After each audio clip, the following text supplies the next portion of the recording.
Hello everyone, Namaste. There are 5 ways of investing in gold. Physical gold, digital gold, sovereign gold bond, gold ETF, gold funds. इस video में हम देखेंगे कि tax कैसे लगता है अंडर इनकम टैक्स एक्ट। इन पर कैपिटल गेन टैक्स तब लगता है जब आप इन्हें सेल करते हैं। First, physical gold and digital gold पर सेम टैक्स लगता है। बजट 2024 में चेंजेस आए थे, जिसके अकॉर्डिंग अगर आप सेल कर देते हैं अपना physical gold and digital gold before 23 July 2024 और आप होल्ड करते हैं फॉर लेस देन 3 इयर्स, इसका मतलब आप उसे सेल कर देते हैं with in 3 years of buying, तो उसे शॉर्ट टर्म कैपिटल गेन कहेंगे। सपोज आप बाय करते हैं gold coins worth 1 lakh rupees on 1 Jan 2023 और आप उसे सेल कर देते हैं ऑन 1 June 2024 1,20,000 रुपीज पर। क्योंकि आपने सेल करा है बिफोर 23 जुलाई 2024 और आपने सेल कर दिया है with in 3 years of buying gold coins, तो ये शॉर्ट टर्म कैपिटल गेन है। सेल्स हुई 1,20,000, कॉस्ट ऑफ एक्विजिशन है 1 लाख रुपीज, तो शॉर्ट टर्म कैपिटल गेन हुआ 20,000 रुपीज। ये 20,000 आपकी टैक्सेबल इनकम में ऐड कर दिया जाएगा और टैक्स लगेगा as per your applicable slab rate. मतलब आप किस टैक्स ब्रैकेट में आते हैं उसके अकॉर्डिंग आपको टैक्स देना होगा। और वही अगर आप होल्ड करते गोल्ड कॉइन को फॉर 3 इयर्स और मोर, तो वो लॉन्ग टर्म कैपिटल गेन था और आपको टैक्स देना था at the rate 20% with indexation benefit. Indexation benefit मतलब कॉस्ट ऑफ एक्विजिशन को एडजस्ट करा जा रहा है विद इन्फ्लेशन, क्योंकि 100 रुपीज 10 इयर्स बैक जो 100 रुपीज की वैल्यू थी और आज जो 100 रुपीज की वैल्यू है वो सेम नहीं है। सपोज आपने परचेज करा gold jewellery for 2 lakh rupees on 1 Jan 2020 और आप उसे सेल कर देते हैं ऑन 1 July 2024 2,60,000 रुपीज पर। आपने सेल करा है बिफोर 23 जुलाई 2024 और आपने सेल करी है ये ज्वेलरी आफ्टर 3 इयर्स, तो ये लॉन्ग टर्म कैपिटल गेन होगा जिस पर टैक्स लगेगा at the rate 20% plus indexation benefit. यहाँ सेल्स हुई 2,60,000 minus index cost of acquisition, वो आएगी 2,51,211, तो आपका लॉन्ग टर्म कैपिटल गेन हुआ 8,789 रुपीज। इस पर आपको 20% टैक्स लगेगा, that is 1,758 rupees plus 4% cess. वही अगर आप सेल करते हैं physical gold and digital gold on or after 23 July 2024 और होल्ड करते हैं फॉर लेस देन 2 इयर्स, तो वो शॉर्ट टर्म कैपिटल गेन है और उस पर टैक्स लगता है as per applicable slab rate, क्योंकि उसे ऐड कर दिया जाता है इन योर टैक्सेबल इनकम। और अगर आप होल्ड करते हैं फॉर 2 इयर्स और मोर, तो वो लॉन्ग टर्म कैपिटल गेन है और उस पर टैक्स लगता है एट द रेट 12.5%। पहले तो होल्डिंग पीरियड चेंज हो गया है, पहले था 3 इयर्स, अब है 2 इयर्स। मतलब अगर आप होल्ड करते हैं फॉर मोर देन 2 इयर्स तो वो लॉन्ग टर्म होगा, और होल्ड करते हैं अगर फॉर लेस देन 2 इयर्स तो वो शॉर्ट टर्म होगा। और सेकंड चेंज आया है कि लॉन्ग टर्म कैपिटल गेन पर पहले 20% प्लस इंडेक्सेशन लगता था, अब लगेगा एट द रेट 12.5%। सपोज आपने परचेज करी गोल्ड ज्वेलरी 2 लाख रुपीस की ऑन 1 Jan 2020 और आप सेल करते हैं उसे 1 November 2024 को 2,65,000 रुपीस पर। आपकी सेल्स हुई 2,65,000, कॉस्ट ऑफ एक्विजिशन है 2 लाख रुपीस। क्योंकि आपने होल्ड करा है फॉर मोर देन 2 इयर्स तो ये लॉन्ग टर्म कैपिटल गेन है। तो लॉन्ग टर्म कैपिटल गेन आया 65,000 रुपीस का और इस पर टैक्स लगेगा 12.5%। That is 8,125 rupees plus 4% cess. ये था अगर आप बाय करते हैं फिजिकल गोल्ड या digital gold. Let's discuss sovereign gold bond. Sovereign gold bond की मैच्योरिटी है 8 इयर्स, मतलब वो इशू करे जाते हैं फॉर 8 इयर्स। अगर आप होल्ड करते हैं फॉर 8 इयर्स तो आपको कैपिटल गेन टैक्स नहीं लगेगा। आपको सॉवरेन गोल्ड बॉन्ड में 2.5% पर एनम इंटरेस्ट मिलता है। वो इंटरेस्ट टैक्सेबल है under the head income from other sources और उस पर टैक्स लगेगा as per your applicable slab rate. अगर आप उसे सेल कर देते हैं बिफोर मैच्योरिटी, मतलब आप होल्ड नहीं करते फॉर 8 इयर्स और आपने सेल करा है बिफोर 23 जुलाई 2024, तो सेम ट्रीटमेंट है जैसा फिजिकल एंड डिजिटल गोल्ड का था।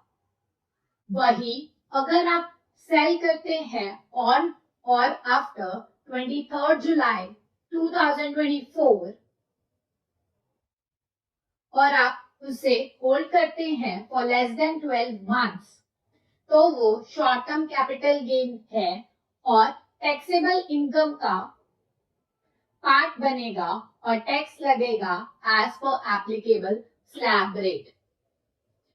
और वही अगर आप होल्ड करते हैं फॉर 12 मंथ्स और मोर तो लॉन्ग टर्म कैपिटल गेन लगेगा और टैक्स लगेगा एट द रेट 12.5%।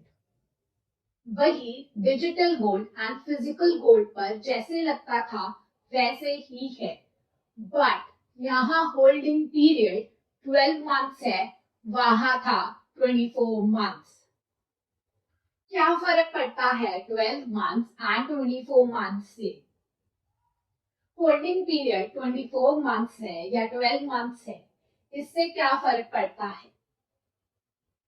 सपोज आप 30% टैक्स ब्रैकेट में आते हैं। आपने गोल्ड बाय करा था वर्थ 10,000 रुपीज और आप उसे सेल कर देते हैं फॉर 12,000 रुपीज आफ्टर 1 ईयर। अगर होल्डिंग पीरियड 24 मंथ्स है तो ये शॉर्ट टर्म कैपिटल गेन हुआ, तो ये टैक्सेबल इनकम का पार्ट बनेगा और टैक्स लगेगा as per applicable slab rate. आपने सेल करा फॉर 12,000 और आपने परचेज करा 10,000 का, तो आपका शॉर्ट टर्म कैपिटल गेन हुआ 2,000 रुपीज का। अगर आप 30% टैक्स ब्रैकेट में आते हैं तो आपको टैक्स लगा 2,000 into 30%, that is 600 rupees plus 4% cess. अगर होल्डिंग पीरियड 12 months होता to know whether it is long term या short term होता तो ये 2000 rupees long term capital gain होता और उस पर टैक्स लगता 2000 into 12.5%. That is 250 rupees plus 4% cess. कहाँ आपको 600 plus 4% cess लग रहा था? अगर होल्डिंग पीरियड 24 months होता to decide whether it is short term or long term, तो आपको टैक्स लगता 600 plus 4% cess.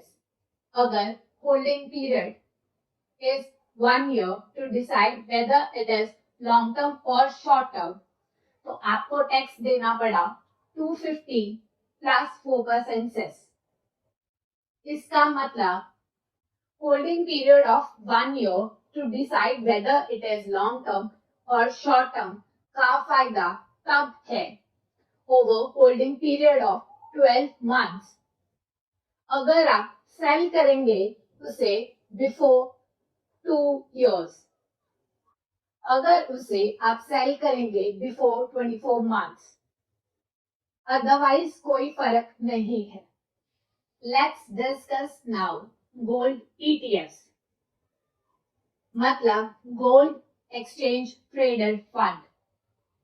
कितना टैक्स लगेगा और वो शॉर्ट टर्म है या लॉन्ग टर्म है, ये डिपेंड करेगा कि आप कब परचेज करते हैं. अगर आप परचेज करते हैं अप टू 31st March 2023 और आप होल्ड करते हैं फॉर लेस देन 3 years, तो वो शॉर्ट टर्म कैपिटल गेन है और उस पर टैक्स लगेगा as per applicable slab rate. अगर आप होल्ड करते हैं फॉर 3 years और मोर, तो लॉन्ग टर्म कैपिटल गेन है और उस पर टैक्स लगेगा 20% प्लस इंडेक्सेशन बेनिफिट. वही अगर आप परचेज करते हैं from 1st April 2023 to 31st March 2024, तो आपने चाहे कभी भी सेल करा हो, वो आपके टैक्सेबल इनकम का पार्ट बनेगा और उस पर टैक्स लगेगा as per applicable slab rate. मतलब यहाँ लॉन्ग टर्म शॉर्ट टर्म नहीं है. वही अगर आप परचेज करते हैं 1st April 2025 ऑनवर्ड्स और आप उसे होल्ड करते हैं फॉर लेस देन 12 months, तो वो शॉर्ट टर्म कैपिटल गेन है और टैक्सेबल इनकम का पार्ट बनेगा और टैक्स लगेगा as per applicable slab rate. और वही अगर आप होल्ड करते हैं फॉर 12 months और मोर, तो लॉन्ग टर्म कैपिटल गेन लगेगा और टैक्स लगेगा एट द रेट 12.5%.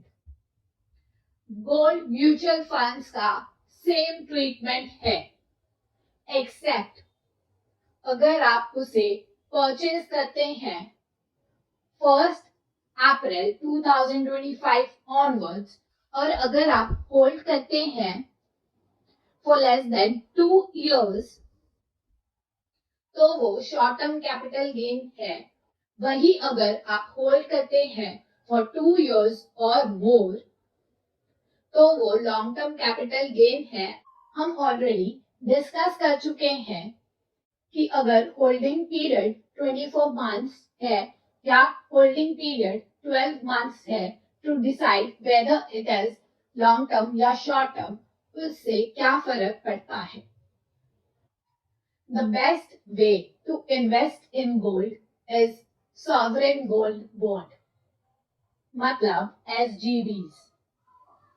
बट इसकी लास्ट ट्रांच ओपन हुई थी in Feb 2024. Usually, government in a year 4 tranche launch करती थी, बट इस साल उन्होंने फेब 24 के बाद कोई ट्रांच ओपन नहीं करी। कुछ न्यूज आर्टिकल के अकॉर्डिंग गवर्नमेंट शायद ना इशू करे new tranche of SGBs. Second best way to invest is gold ETFs. Do your own research before investing. If you have any doubts, comment down below. I hope you like this video. If you want to recommend any topic, do comment down below. Thank you for watching. See you next time.